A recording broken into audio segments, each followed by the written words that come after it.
বিশ্বাস করেন এই রেসিপিটা যদি একবার ট্রাই করেন তাহলে বারবার ট্রাই করবেন। আসসালামু আলাইকুম, আমি আজকে আপনাদেরকে মুরগির মাংসের আরেকটা রেসিপি দেখাবো। আমার রান্না যদি ভালো লেগে থাকে তাহলে অবশ্যই আমার পাশে থাকবেন, লাইক কমেন্ট করবেন, পারলে সবার কাছে ছড়িয়ে দেওয়ার জন্য শেয়ার করতে ভুলে যাবেন না। তাহলে রান্নাটা শুরু করা যাক। আমি প্রথমে তেলটা গরম করে এখানে অনেকগুলো পেঁয়াজ কুচি দিয়ে নেড়ে ছেড়ে একটু বেরেস্তা করে হাফ বেরেস্তা করে তারপরে আমি এখানে আদা রসুন বাটা দিয়ে দিয়েছি। আদা রসুন বাটাটাও এখানে পেঁয়াজের সাথে অনেকক্ষণ ভেজে নিব, তাহলে আদা রসুনের যে একটা গন্ধ সুন্দর আসে সেটা বের হয়ে যায়। এখানে আমি কিন্তু গরম মশলাও দিয়ে দিয়েছিলাম সাথে পেঁয়াজ ভাজার সময়। তারপরে এখানে লবণ দিয়েছি পরিমাণ মতো, হলুদের গুঁড়া দিয়েছি, এখন দিচ্ছি জিরার গুঁড়া। আমার জিরার গুঁড়াটা প্রায় শেষের দিকে, তাই আমি সবটুকুই বক্স থেকে দিয়ে দিয়েছি। তারপরে এখন একটু ভেজে নিব, ভেজে তারপরে আরও বাকি মশলাগুলো দিয়ে দিব। অল্প একটু পানি দিয়ে মশলাটা একটু কষিয়ে নিব, না হয় নিচে লেগে যাচ্ছে। এখন দিয়ে দিচ্ছি মরিচের গুঁড়া। মরিচের গুঁড়ার বক্সটাও আমার খালি করেছি। আজকে আমি এই দুইটা বক্সেই ভালো করে ধুয়ে নিব। আমি কয়েকদিন পরে পরেই বক্সগুলো ধুই, কারণ এগুলো রান্নাঘরে থাকে তো, না হয় তেল কাইস্টার মতো হয়ে যায়, হাতে কষকষে লাগে। তাই আমি এক দুই সপ্তাহ পরে পরেই এই বক্সগুলো আমি ধুয়ে নিই। মশলা শেষ হওয়ার সাথে সাথে আমি একবার ধুয়ে নিই।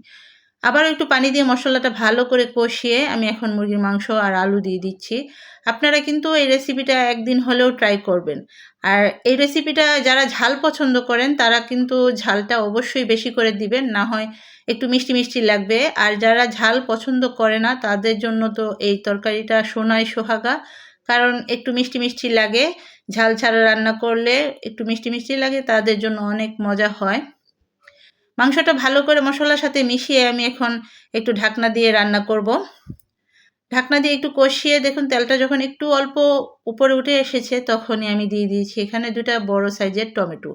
টমেটোটা একটু আগে দিয়েছি যাতে একটু গলে যায়, যদিও বা এখনকার টমেটো তেমন একটা সুবিধা না। আসলে এই শীতে টমেটোটা একদম ভালো পাওয়া যায়নি সব সময়, হঠাৎ হঠাৎ ভালো পেয়েছি, আর না হয় এরকমই হয়েছে। তারপরে এখানে আবারও ঢাকনা দিয়ে কতক্ষণ রান্না করেছি, দু একবার ঢাকনা সরিয়ে নেড়ে ছেড়ে দিতে হয়, না হয় আবার নিচে লেগে যাওয়ার সম্ভাবনা থাকে। তারপরে এখানে মশলাটা ভালো করে যখন কষানো হয়ে গিয়েছে তখন আমি পরিমাণ মতো ঝোল দিয়ে দিয়েছি। আমি তো ঝোল খাই, এর আগেও আপনাদের বলেছি। এখানে আপনারা ঝোল যদি খেতে কম চান তাহলে আর একটু কম দিবেন পানি। তারপরে এখানে দিয়ে দিয়েছি ক্যাপসিকাম, দুই রকমের ক্যাপসিকাম, এখানে সবুজ আর লাল রঙের ক্যাপসিকাম দিয়েছি, আর দিয়েছি কাঁচামরিচ। আপনারা কিন্তু এই রেসিপিটা অবশ্যই ট্রাই করবেন, কারণ এই রেসিপিটা খেতে যে কি মজা, এটা পোলাওর সাথেও খেতে মজা, এটা ভাত দিয়েও খেতে মজা। আপনারা অবশ্যই ট্রাই করবেন। আর যাদের বললাম না ঝাল খায় যারা, তারা কিন্তু অবশ্যই একটু ঝাল বেশি দিবেন, না হয় মিষ্টি লাগবে। আমার পাশে থাকবেন অবশ্যই। আজকের জন্য আল্লাহ হাফেজ।